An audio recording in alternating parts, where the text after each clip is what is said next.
my fellow Fijians, this is the bridge to the outside world that was severed when the old structure was damaged by flooding way back in 2004. When it was swept away, the people of WAIVAKA were forced to cross the river as best as they could, picking their way through the water and across the rocks.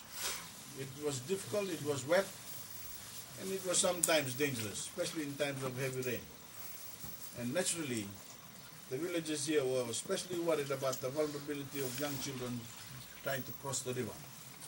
Well, today we celebrate the fact that those days are well and truly over. WAIVAKA has the link to the outside world. It deserves the one that is sturdy and safe, a new pedestrian bridge constructed at a total cost of more than $320,000. $275,000 of the total amount came from Fiji Roads Authority, but another $46,000 was provided by the Australian government through its Department of Foreign Affairs and Trade.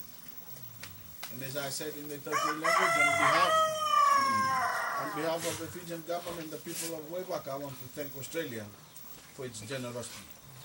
There was an additional Australian contribution through a joint partnership between RMIT University in Melbourne, the Center of Water and Energy Engineering at the FNU, the Fiji National University, and the Reach for Your Future Foundation, a charity initiated by Ganesh Sen that assists in education and infrastructure projects in Fiji.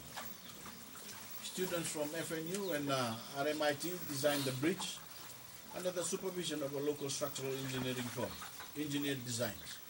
So this has been a joint project involving a number of people and organizations, all of them coming together for the benefit of the people of WAIVAKA.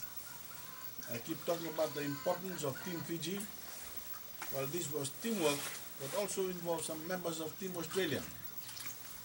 And the fact that everyone worked together so well is a shining example of the special relationship between the Fijian and Australian people.